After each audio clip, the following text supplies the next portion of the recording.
শুভ দুপুর বন্ধুরা, আজকে একটা মিনি ব্লগ নিয়ে চলে এলাম। মিনি ব্লগটা রান্না নিয়ে। দেখো গরম পড়েছে তো, সেই জন্য আজকে আমাদের বাটা মাছ এনেছে। বাটা মাছটা নুন আর হলুদ দিয়ে মাখা আছে, আর পাশেতে গ্যাসেতে ভাত হচ্ছে। আর একটা জিনিস আছে, চিংড়ি মাছ। এটা হচ্ছে লাউ দিয়ে চিংড়ি মাছটা হবে। মা অলরেডি লাউ কাটা ধরে ফেলেছে, আর এখানে পেঁয়াজ আলু এগুলো কাটবে আস্তে আস্তে। আর একটা এখানে তো ভাত হচ্ছেই, পাশেতে কড়াতে তেল দেওয়া হয়েছে। এতে মাছগুলো যে আছে সেই মাছগুলো ভাজা হবে। দেখো ভাজা হচ্ছে মাছগুলো। আর এটা হবে ঝাল, টমেটো পেঁয়াজ কাঁচা লঙ্কা দিয়ে এর একটা ঝাল হবে।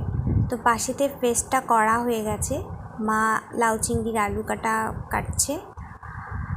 আর তোমার পাশেতে এখানে পেস্টটা বানানো হয়ে গেছে।